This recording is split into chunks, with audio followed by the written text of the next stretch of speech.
Hi, this is Paul, and this is Rough Draft for Sunday, where I run through the current version of my Sunday sermon. Last week we saw that Moses the mediator saved Israel. God had had enough from Sinai. He was going to blast them, says, "Step aside, Moses, I'm doing them." And Moses says, "No, no, no." And a whole bunch of drama ensued. It was all over the golden calf. And eventually they put it all together, and the story continued. But the real question is that sort of lingers over these stories is, can God ever get what he wants out of this?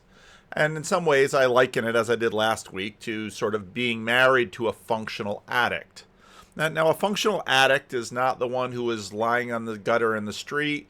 It's not the one who is losing his job all the time. A functional addict is someone who has managed to function, but always has these things that pull. And every now and then there's a collapse, and then they sort of put the relationship back together, and they go round and round and round that.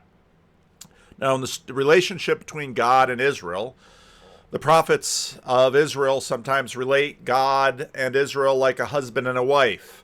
Sometimes it's like a father and a son. Various metaphors are used, but the husband and wife one is a pretty common one, and, well, it's not an easy relationship. So Exodus, Leviticus, Numbers, Deuteronomy, that's all sort of the desert wanderings, and then the people started to get into the land at the beginning of the book of Joshua. And Joshua is a happy book. Everything seems to go pretty well, except at the beginning with Ai, and of course you can read it. That's the interesting part to read, and you get a lot of numbers and census stuff and locations where Israel settles. They basically get a foothold in all the various places where Israel's going to settle, but they don't really finish the job. And at the end of the book of Joshua, Joshua gives this big speech, and they all promise to do it, but it's sort of like the promise they made on Sinai, and it's not going to happen. So then you get to the book of Judges. The book of Judges is a very sad and frustrating book, because in the book of Judges there's a cycle. The people forget about God and they forget about their promises, and one of their neighbors usually sort of enslaves them and puts them on house arrest. And we see the rise here of the Philistines, because they're sort of a bigger class of civilization right there in their midst. And so they sort of fall into slavery again, but they're sort of under house arrest. They're right there in their own land. They grow the crops, and their neighbors come and take their crops. The neighbors come and take their wives and their children and their land, and they're oppressed and dominated by their neighbors. And then they cry out to God. And again, it's basically the same story as in Exodus, and God hears their cries. This time God sends them a judge, and these judges then free Israel one way or another. These judges, for the most part, are not like Moses. Some are better, some are worse, but the covenant is there. They're choosing to ignore it. They're suffering for it. You read the book of Deuteronomy. A lot of that is sort of spelled out in the book of Deuteronomy. It's sort of wash, rinse, repeat again and again and again in the book of Judges. Now, each of these stories, at least in the NIV, begins with the litany. In those days, Israel had no king. So obviously this book was written from the time Israel did have a king, looking backwards. But also the point was made that once in the book of Samuel, you're going to get to the point of Israel having a king, and they're going to have a conversation about that. But Israel had no king. There was sort of no focus point upon which, let's say, all of Israel's stuff could gather, and they would figure out what they should do and how they should follow and how they should obey. And then it begins in Judges 19 with a story, and it's a horrible story. Now, a Levite who lived in a remote area in the hill country of Ephraim took a concubine from Bethlehem in Judah. Now, right away, what you'll notice, we're going to read Judges 19, and then we're going to read Samuel 1. There's a lot of overlap in these stories about places' names and where people are from and families that they're from. And so here you have a Levite who lives in a remote area of the hill country of Ephraim. And what's a concubine? Well, that's not a word we use much. It's sort of like a live-in girlfriend. That's kind of where this is at. He doesn't marry her. They're just living together, and sort of opposite of today, they'll probably try to have children. Today, people live together and try not to have children. But she was unfaithful to him. So, live-in girlfriend slept around. She left him and went back to her parents' house in Bethlehem, Judah. Now, maybe he was a bad man, and we're going to learn a lot more about this man as we go. After she had been there for 4 months, her husband went to her to persuade her. So here you have the drama. You have romance drama, and that's right here in the Bible too. He had with him his servant and 2 donkeys.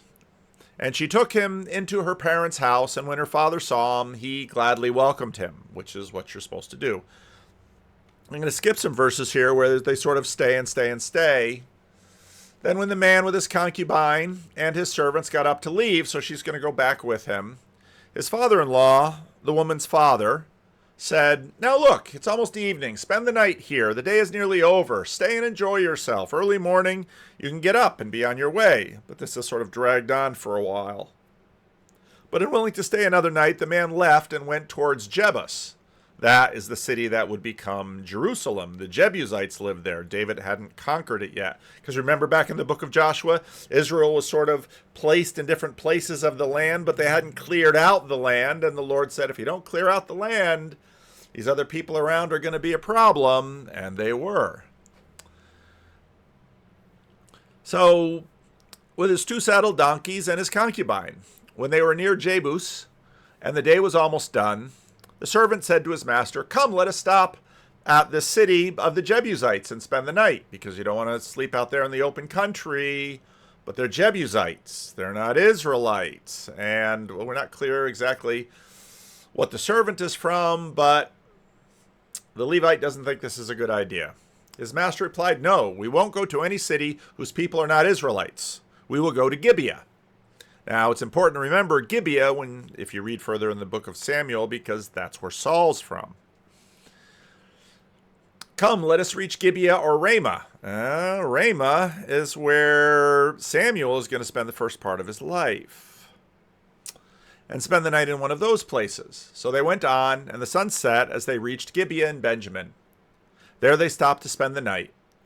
They went and sat in the city square, but no one took them in for the night. Now, very quickly, when you hear that, some of you who are super biblical literate will say, wait a minute, this sounds like the story of the 2 angels/strangers who come to Sodom and Gomorrah, and it ends in the destruction of Sodom and Gomorrah. And that's exactly right. You didn't have a Motel 6. You go to the city center. The assumption is that there is a righteous person in the city who will extend hospitality to the stranger, welcoming them in, feed their animals, give them a meal. They can sleep safely there. Everything would be okay.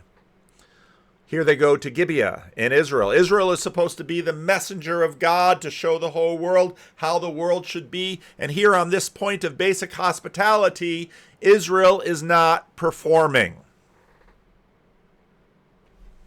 That evening, an old man from the hill country of Ephraim, so maybe there's a connection here, who was living in Gibeah. So in other words, Israel's kinship isn't really working.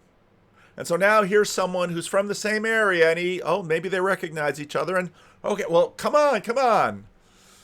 The inhabitants of the place were Benjamite. So now we sort of see more lines through here. Came in from his work in the fields, and when he looked and saw the travelers in the city square, the old man asked, "Where are you going? Where did you come from?" He said, "We are on our way from Bethlehem to Judah to a remote area in the hill country of Ephraim where I live. I've been to Bethlehem in Judah, and I am going to the house of the Lord. No one has taken me in for the night. We both have straw and fodder for our donkeys and bread and wine for ourselves, your servants, me, the woman, and the young man with us. We don't need anything." In other words, you're not going to be embarrassed if you're too poor to help us. We've got all of our provisions. We just want a roof over our heads, a safe place to sleep tonight. We don't want to sleep here in the town square. Why don't you want to sleep in the town square? What bad things might happen. But again, remember the story of Sodom and Gomorrah is just echoing in our ears as we hear this story. "You are welcome at my house," the old man said. "Let me supply whatever you need. Only don't spend the night in the square." So he took him into his house and fed his donkeys, and after they washed their feet, they had something to eat and drink. So the man extends hospitality, but notice He's a Benjamite, but went to Ephraim and now back to Benjamin. What are we to say about Gibeah? What is the status of Gibeah? While they were enjoying themselves, some of the wicked men of the city surrounded the house, and it's like, oh my goodness, this is Sodom all over again. Pounding on the door, they shouted to the old man who owned the house, "Bring out the man who came to our house so we can have sex with him." Now, of course, in both the Sodom and Gomorrah story and this story, what's this about? And is this really about sexual desire, or is this about them owning him and putting him in his place, sort of like something that might happen in prison? Now these people in the town are wicked, and this is a town of Israel. You know, we've just had these stories about God living in the midst of his people and God changing his people, and now here the people of Gibeah, who are part of Israel, are just as bad as the Canaanites. And, well, God hasn't rained fire and brimstone down on them like he did in Sodom. And again, so often the sense when people read the Old Testament is that Old Testament God is so cruel. Well, if that Old Testament God was such a stickler, shouldn't he have wiped out Gibeah? Because look at what they're doing. The owner of the house went outside, this is what Lot does in Sodom, and said to them, "No, my friends, don't be so vile. Since this man is my guest, don't do this outrageous thing." In other words, what the town is doing is basically inverting hospitality. It should be the way, and this isn't just a Hebrew standard. This is a standard of the surrounding culture. The expectation of what a morally upright person would do would be to extend hospitality. They have simply inverted hospitality and said, not only will we not allow you safe harbor anywhere, we are going to violate you in the worst way we can think, to humiliate you and degrade you. And that's what we're about. Oh. Look, here's my virgin daughter and his concubine. Oh. This is an improvement. And again, for our sensibilities, especially as men, it's like it's men's job to protect women. Don't offer these women to these men. In the story of Sodom and Gomorrah, didn't even want Lot's daughters. Lot's daughters would become famous, of course. Moab and Ben Ammon. So bring them out to you now. I will bring them out to you, and you can use them and do whatever you wish. But as for the man, don't do such an outrageous thing. But the men would not listen to him. So the man took his concubine, and sent her outside. Maybe there's a reason she ran away. And they raped her and abused her throughout the night. And at dawn they let her go.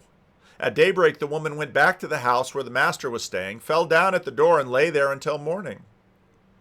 When her master got up in the morning and opened the door to the house and stepped out to continue on his way, there lay his concubine, fallen in the doorway of the house, with her hands on the threshold. Hands on thresholds. Keep that in mind if you keep reading in the book of Samuel. He said to her, "Get up, let's go." I'd run away from this guy too. And if anybody treated my daughters this way, I wouldn't send them back with him. But there was no answer. Then the man put her on his donkey and set out for home.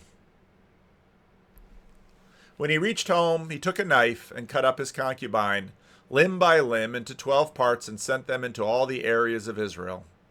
Everyone who saw it was saying to one another, "Such a thing has never been seen or done, not since the day the Israelites came out of Egypt.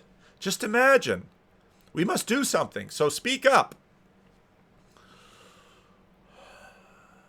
How bad were things?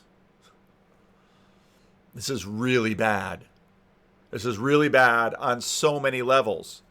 And so, well, they decide to do something, and basically they decide to try to wipe out the tribe of Benjamin. And just one idea leads to another, and the whole thing is a complete catastrophe. And that's the conclusion of the book of Judges, because it shows that they didn't follow the covenant. They didn't obey the Lord, and everything is a complete catastrophe. Then you have this little short book of Ruth, where it's super interesting, where, again, a descendant of one of the daughters of Job basically rescues a line in Israel and redeems her mother-in-law. Where now Moabite women, if you read Numbers 25, they sort of have a valence. But Ruth, this Moabite woman, basically, in many ways, leads to the salvation of Israel from her neighbors. But God's experiment is looking really bad. And of course, this is a pattern because the first 11 chapters of Genesis, the experiment looks bad. Now the experiment looks bad again. In fact, it's a catastrophe. And, you begin to wonder, well, maybe Moses shouldn't have stood in. Would Moses' descendants be better? But that brings us back to the story of Noah. Noah and his sons weren't better. There is something deeply wrong with us. There was a certain man from Ramathaim, a Zuphite from the hill country of Ephraim. Notice all of these names are repeated again. His name was Elkanah, son of Jeroham, the son of Elihu, the son of Tohu, the son of Zuph, and an Ephraimite. Now there's a lot of discussion because they give a lot of information about him, and so scholars debate all sorts of things. The only thing I want to point out is the resonance between Judges 19 and 1 Samuel 1. That these two stories are talking to each other, and they're talking with the story of Sodom and Gomorrah. They're talking back and forth in a sense, and listeners are invited to put them up next to each other to compare and contrast and say, what's salient about this comparison? He had 2 wives. Okay. Don't know if he had concubines or not. No mention of concubines. Sometimes concubines could sort of be like slaves, and so was the concubine for the Levite a slave? Now remember, it's a Levite. The Levites were the good guys who sided with Moses. The Levites were the people who were set aside to take care of the Lord's business in the land. So again, these stories are just about catastrophe. He had 2 wives, so he's a wealthy man. He was a powerful man. And as we'll read, he was a way better man than that Levite. He had 2 wives. One was named Hannah and the other Peninnah. Peninnah had children, but Hannah had none. So right away we hit this barrenness theme, which again, remember, all these old stories in Genesis are lighting up. Sarai was barren, and God gave her a son. Rebekah was barren, and God gave her twins. Rachel was barren. Leah was blessed, and so they had a rivalry, a competition, and more concubines/slaves got involved in. But of course, Rachel, who Jacob loved, her first son was Joseph, and her second son was Benjamin. And of course, the other brothers ganged up on Joseph and sold him into slavery, and Benjamin has just been the locus of the drama in Judges. So again, all these stories are talking to each other. Year after year, this man went up from his town to worship and sacrifice to the Lord Almighty at Shiloh, where Hophni and Phinehas, the 2 sons of Eli, were priests of the Lord. Now, this is the tabernacle. We talked about the tabernacle last week. Even the tabernacle didn't secure for Israel what God wanted for Israel. The golden calf, of course, was ground away, but the tabernacle that all of their wealth went into, well, as we're going to see, Eli is weak and inept and really can't see things, and his sons are corrupt. Now, Samuel's sons are going to be corrupt, and so when you read these stories, you have these echoes back and forth. They're talking to each other. So there's sort of a faint little remnant of all of the stories and the mighty acts of God in the past, but it's all hanging by a thread. And the focus, sort of like we had in Judges 19 with that horrible story, now the focus is on this family, and it's not a bad family. There are definitely some issues with this family, but the focus, whereas in Judges 19, where the concubine isn't even named, in this story, the focus is on Hannah. This is Hannah's story. And I know people read the Bible sometimes like, women are so badly treated. Well, yeah, sometimes they are. But the Bible often stops, as with the book of Ruth. Now, the beginning of Samuel starts with a woman. If you remember all the way back to Exodus, there were the Hebrew midwives. They were heroes. Almost always when there's sort of this new work of God, it's a woman who sort of begins the initiative. And through a woman, something will come. You find that in the New Testament with Mary. Whenever the day came for Elkanah to sacrifice, he would give portions of the meat to his wife, Peninnah, and to all her sons and daughters. And so he's a faithful husband. He is doing the right thing.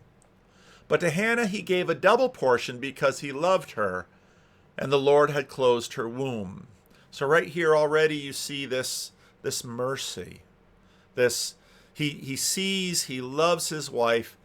She hasn't been able to conceive. And in that society, that has everything to do with status. Women, now I'm going to probably get myself into some trouble. Women compete for status in a variety of ways. They compete for status with the wealth of their husbands. They compete with status with beauty. They compete with status in all kinds of ways in different cultures. In that culture, and in many cultures in the ancient world, they competed for status with children, and especially sons. And she has none. And Peninnah has many. And Peninnah is her rival for the love of her husband. Again, echoes of Jacob, Rachel, and Leah. Because the Lord had closed Hannah's womb, her rival kept provoking her in order to irritate her. And right there, God closed her. I thought God was supposed to be like this really nice guy who gives us everything we want. Isn't it? Is that what the Bible says? Or does God have a much bigger plan in mind? And is he a much better storyteller? This went on year after year. Whenever Hannah went up to the house of the Lord, her rival provoked her till she wept and would not eat. Her husband Elkanah would say to her, Hannah, why are you weeping? Why don't you eat? Why are you downhearted? Do I not mean more to you than 10 sons? This is one of my favorite lines in the book of Samuel. Because it isn't answered. But every reader knew exactly what she thought. No, you are not.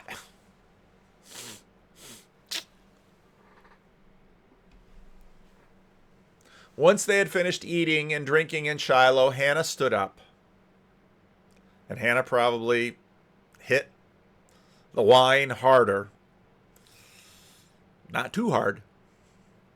Now Eli the priest was sitting on his chair by the doorpost of the Lord's house. Well, there he is, the one with the 2 corrupt sons. We're not going to read those texts, but again, read the book of Samuel. It's one of the most amazing books in the Bible. And 1st and 2nd Samuel are really one book. Just read the whole thing. You're not going to find anything better. In her deep anguish, Hannah prayed to the Lord, weeping bitterly. And she made a vow, saying, Lord Almighty, if you will only look on your servant's misery and remember me, and not forget your servant, but give her a son. Now, of course, Hannah is praying for herself here. But in some ways, this is the cry of Israel. All of Israel is weeping because Israel needs something. Everything is the worst kind of mess, and it would be nice to blame somebody else. Part of the reason I chose that story of Judges 19 is because there's no Midianites or Philistines or Egyptians or Babylonians to blame. It's just them. And of course, by them, I mean us. Then I will give him to the Lord for all the days of his life, and no razor will ever be used on his head. So she cries out her sorrow to the Lord, and she's just at her wit's end. She doesn't know what to do.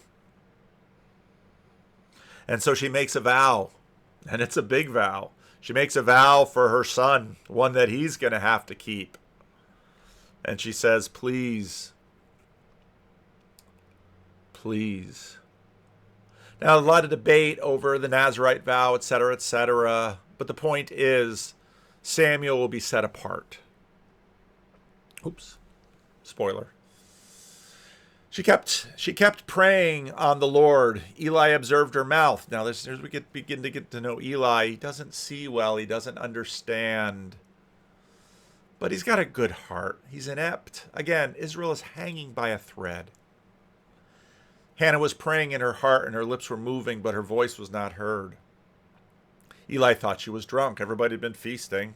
I'm sure he'd seen plenty of drunks come in. And said to her, "How long are you going to stay drunk? Put away your wine." Again, in some ways, Hannah stands for all of Israel here. "Not so, my lord," Hannah replied. "I'm a woman who is deeply troubled. I have not been drinking wine or beer." Oh, she wasn't drinking at all.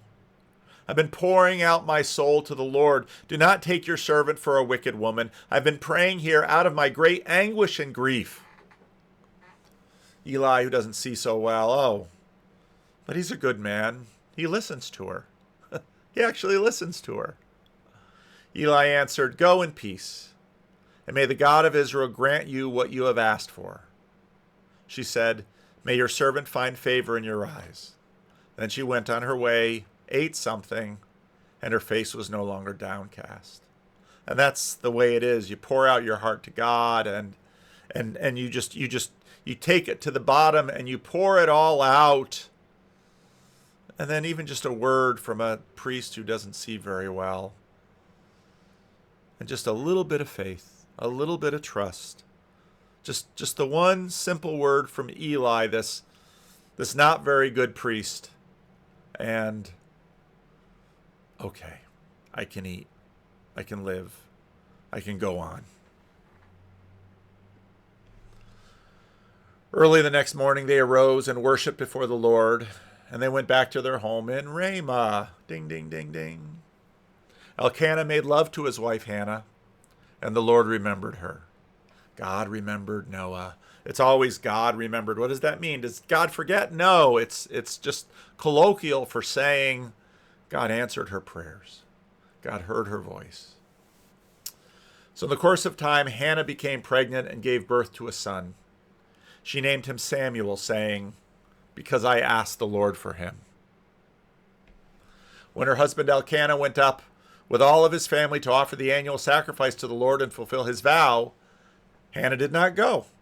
She said to her husband, "After the boy is weaned, I will take him and present him before the Lord, and he will live there always." "Do what seems best to you," her husband Elkanah told her. He's a good man. "Stay here until you have weaned him. Only may the Lord make good his word." So the woman stayed at home and nursed her son until she had weaned him. 3-4 years old, maybe. After he was weaned, she took the boy with her, young as he was, along with a 3-year-old bull, an ephah of flour, and a skin of wine. Elkanah was wealthy, and brought him to the house of the Lord at Shiloh. When the bull had been sacrificed, they brought the boy Eli, and she said to him, "Pardon me, my lord. As surely as you live, I am the woman who stood here beside you praying to the Lord. I prayed for this child, and the Lord has granted me what I asked for." Eli, remember me? You gave me a word of encouragement. You gave me a blessing. I'm here to make good on this. For as much as Israel is hanging by a thread, God is good, and I'm still in, and I'm still trusting, and I'm still hanging on, and he's given me just this little bit of breathing room, and I'm going to fulfill my vow. So now I give him to the Lord, for his whole life will be given over to the Lord. And he worshiped the Lord there. What she wanted most in her whole life, she gives back to God. But boy, does God have his work cut out for him. The tabernacle is in shambles. The priests are corrupt. The people are worse. It's a disaster. God has tied himself to a people, bound himself to a wife, Can God bring any good out of it? It is often our brokenness that drives us to God. Often the Bible says, not always in so many words, it's empty hands that God fills. When we come to God, we don't come to Him. We're busy, we're distracted, we're chaotic. But when we come to God with empty hands and we hold them out, that touches God's heart. And He hears our prayer. Even the rivalries, the insults, the status issues that arise from our culture can be used by God to bring us back to Him. Did God give her barrenness? That she would finally find something of more worth than what Peninnah had? Samuel will be the first step in addressing Israel's enslavement. Saul will be the first king. He'll stumble. David will prevail. Samuel will be the final judge before the kings. The kings are going to have their own issues. But this is a story about God and a woman in a very hostile world and how she poured herself out to God. And once again, as in the stories of old, God made a way. Now, it's easy to point fingers at Israel. I'm not sure we're much better. We are the addicts God is trying to make home with.